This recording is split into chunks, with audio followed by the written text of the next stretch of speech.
one said Shannon Sharpe don't mess with black women. It's different now than when you and I. It's different, baby. I'm grateful I'm not 56 and trying. You tried to say what you tried to say. Mo, I'm looking right at you. I know you looking at me. I ain't backing down. You better take your old and get somebody to love you. Damn, Mo. You don't need no 26-year-old girl. You don't need no 36-year-old girl. You're trying to hang out with these young bitches and you can't do it, Shannon. You just can't do it. At the top of the news right now is Shannon Sharpe is hit with a $50 million lawsuit. Damn. By a girl who he met when she was 19, he was in his 50s. What are your thoughts on this? I think sometimes he should have listened to Dr. Umar and what Monique said. That was two things. He really want to fuck a 17-year-old, but he can't fuck a 18-year-old or 20-year-old. So here it is, he at the gym working out. He's showing up at the gym with them big old black legs. This is a shakedown. I'm going to be open, transparent, and defend myself because this isn't right. This is all being orchestrated by Tony Busby, who has targeted Jay-Z. Tony Busby targets black men, and I believe he's going to release a 30-second clip of a tape that tries to make me look guilty and play into every stereotype you could possibly imagine. It started with laughter, but quickly turned into a full-blown public spectacle. Monique, the queen of keeping it real, stepped onto the stage during Katt Williams' Heaven on Earth tour and lit a fire Shannon Sharpe never saw coming. In front of a roaring crowd, she took aim at him, cracking jokes that went far beyond comedy and straight into personal betrayal. And the timing? Brutal. Because right now, Shannon is facing the biggest scandal of his public life, a $50 million lawsuit tied to deeply disturbing allegations made by a 19-year-old OnlyFans model. What started as gossip has now spiraled into a PR disaster, legal battle, and a full-blown reckoning, both for Shannon Sharpe's career and for the questionable personal choices that led him here. To understand why Monique's roast cut so deep, you have to rewind to last year. Back in February 2024, Shannon had her on Club Shay Shay, where they had what appeared to be a friendly and honest conversation. But Monique didn't hold back even then. She warned him, flat out. She told him, woman to man, that chasing young women for beauty and status was a dangerous game, especially when you're a man in the spotlight with a lot to lose. She urged him to find someone with emotional maturity, someone who truly cared about who he is, not what he represents. Let me tell you what my baby need. He need him an old fat gal who can bake good cakes, make some smothered turkey wings, who gonna rub his feet at the nighttime, okay, and gonna have a sip of his cognac. If you get your older girl, when you get to that fourth round, she gonna say, hold on. Let me go get you some eggs and cheese. Shannon, he laughed, brushed it off like it was just another funny anecdote. But now, in light of the allegations, fans are digging that interview back up. And let's just say, it didn't age well. The internet wasted no time. Clips of that old conversation have gone viral. Fans are calling Monique a prophet, a truth teller who saw the train wreck coming from a mile away. And honestly, she wasn't the only one. Even Katt Williams and Lil Yachty had warned Shannon about getting involved with much younger women, especially in a culture where clout, fame, and attention can be weaponized in an instant. But for whatever reason, Shannon didn't listen. He kept playing the game. And now, the game is playing him. The lawsuit filed by Gabriela Zuniga accuses Shannon of sexual assault. While we'll avoid going into graphic details, the claim is serious. Serious enough that Shannon's entire public image is crumbling before our eyes. ESPN is reportedly re-evaluating their relationship with him. Major sponsors are quietly pulling away. And most alarmingly, a rumored $100 million podcast deal that could have secured his post-broadcasting future on ice. All of it is hanging in the balance as this legal battle plays out. And even if Shannon walks away legally cleared, the damage to his reputation may already be done.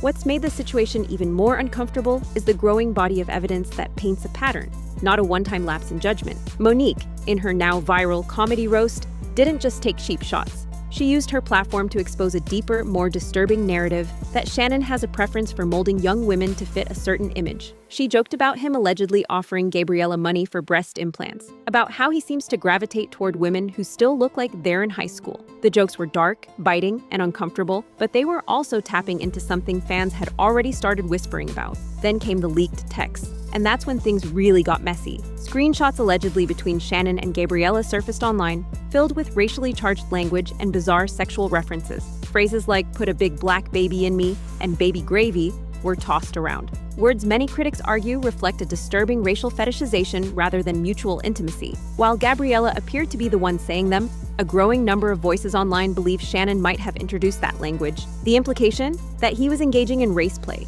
a deeply problematic and fetishized power dynamic based on race and age.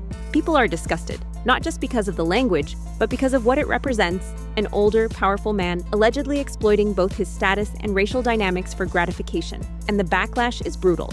Fans, commentators, even people who once respected Shannon are calling him out. Some say he's a cautionary tale of what happens when fame makes you feel invincible. Others say he's simply reaping what he sowed. What really poured gasoline on the fire, though, were the double standards. The internet is ruthless when it comes to receipts, and fans began digging through Shannon's past statements, finding hypocrisy everywhere. One clip resurfaced of Shannon admitting that he once paid for a married woman's divorce because he thought she was the one. In another, he said he wouldn't spend more than $30,000 on his daughter's weddings. Yet he allegedly gave millions to an OnlyFans model he barely knew. People were outraged. The optics? Terrible. It painted Shannon as a man who prioritizes fantasy over family, lust over logic. He even once said that he would never get into an elevator with a woman, and Charleston White did call him out on that. You ought to know better, Shannon. Like you say, you won't even get on the elevator with a woman by yourself. Because if I'm on the elevator by myself and a woman steps on, I'll get off. White women only or black women? It doesn't matter. How you at the gym and you let this 20-year-old, damn near teeny bop, little old young white get you? But if that wasn't enough, even more clips started circulating, this time from his own podcast. In one of the most cringeworthy moments, Shannon told Deion Sanders about a woman who passed gas during sex, laughing and joking as if it was barbershop talk. Fans were quick to point out, this man is pushing 60. He's a national sports commentator, and yet he's out here sharing frat boy stories like he's 22 and still in the locker room. For many, it wasn't just the scandal that was embarrassing, it was the realization that Shannon's public persona might have always been hiding something immature and deeply out of touch. Dr. Umar Johnson was among the first in the Black community to publicly criticize Shannon's behavior. In a passionate live stream, he didn't mince words. He called out Shannon's failure to protect himself legally and emotionally, pointing out that Gabriella refused to sign an NDA, something most celebrities insist on before even casual encounters. Dr. Umar also slammed Shannon's pattern of dating thin, white, barely legal women, suggesting that it reflects a deeper self-image issue and internalized preferences that don't align with his public advocacy for Black empowerment. At this point, Shannon's image isn't just bruised, it's shattered. And whether he realizes it or not, the people who are speaking out the loudest right now aren't his enemies. They're the same people who once rooted for him. Monique didn't roast him out of malice. She roasted him because he ignored the wisdom of those who actually cared, because he treated red flags like jokes, because he thought he was untouchable. And that's the tragedy in all of this. Because while the internet is quick to mock, cancel, and memify a public downfall, the truth behind Shannon Sharpe's situation runs a lot deeper than just another celebrity scandal. This is about a man who spent decades building his name, his brand, and his influence, only to risk it all on choices that, in hindsight, seem reckless at best and self-destructive at worst. We're not talking about one poor decision. We're talking about a pattern of behavior, a blind spot Shannon refused to address even when the warning signs were blinking in neon. Monique tried to tell him, Katt Williams tried to tell him, Lil Yachty, of all people, even tried to tell him. But Shannon seemed to mistake experience for immunity, like his status somehow protected him from consequences. And now, the price tag is looking like 8 figures, plus his public credibility. Even more heartbreaking is the ripple effect. His podcast, which had become a cultural staple in the sports and entertainment space, is now on pause. Brands that once proudly featured him are ghosting him behind the scenes. And while fans might have once chuckled at his wild dating stories or controversial takes, they're now asking tougher questions about boundaries, power dynamics, and the responsibility that comes with a massive platform. This scandal isn't just a personal loss, it's a masterclass in how quickly influence can evaporate in today's digital age. One minute, you're everyone's favorite uncle on ESPN. The next, you're trending on Twitter for all the wrong reasons. One minute, you're closing million-dollar deals. The next, you're the punchline of Monique's comedy set. And to be fair, Monique wasn't just roasting for laughs. She was holding a mirror up to Shannon's choices. Her bit about him allegedly paying for Gabriella's breast implants and chasing women with childlike bodies wasn't just comedy, it was critique. It was commentary on the deeper issue of how fame can blur judgment, how power can distort what people see as acceptable, and how some men still view youth not as innocence to protect, but as malleability to control. What's even more telling is how little support Shannon is getting from his peers. Normally, when a celebrity faces allegations or legal trouble, there's a public show of unity. Statements of, wait for the facts, solidarity tweets, the usual. But with Shannon, crickets, silence. Even those who might still be in his corner aren't saying it out loud. And that silence speaks volumes. It's a reflection of how even his closest allies are hesitant to go to bat for him. In a scandal this messy, this layered, and this revealing.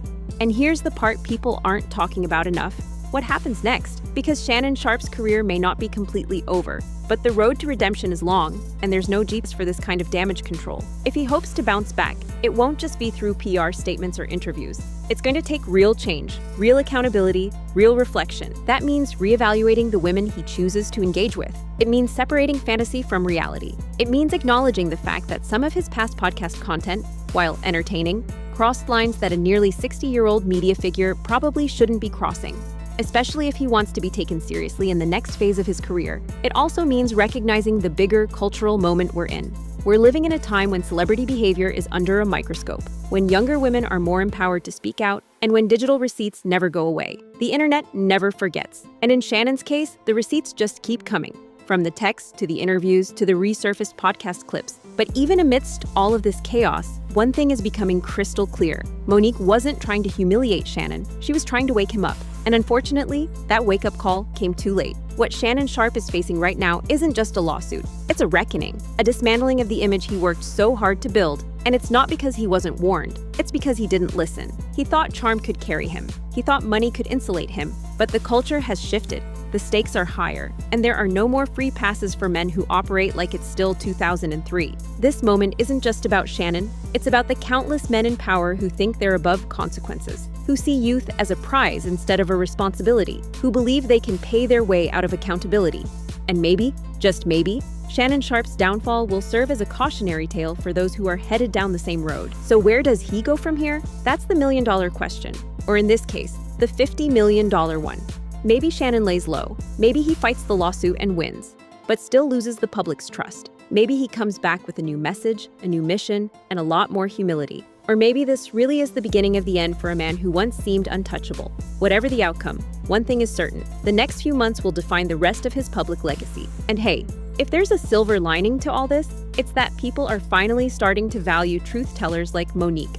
People who don't sugarcoat, who don't play the game, and who aren't afraid to speak uncomfortable truths, whether you like them or not. Monique said what she said. The world laughed. But in the end, she was right. What do you think about the Shannon Sharpe scandal? Was Monique out of line? Or was she just telling it like it is? Do you think Shannon can bounce back from this? Or is this the final chapter in his career? Drop your thoughts in the comment section down below. And if you made it this far, don't forget to like the video, subscribe to the channel, and hit that notification bell so you don't miss any future tea. This story likely isn't over, and we'll be here to break it all down. Every twist, every headline, every jaw-dropping moment. Thanks for watching, and we'll see you in the next one.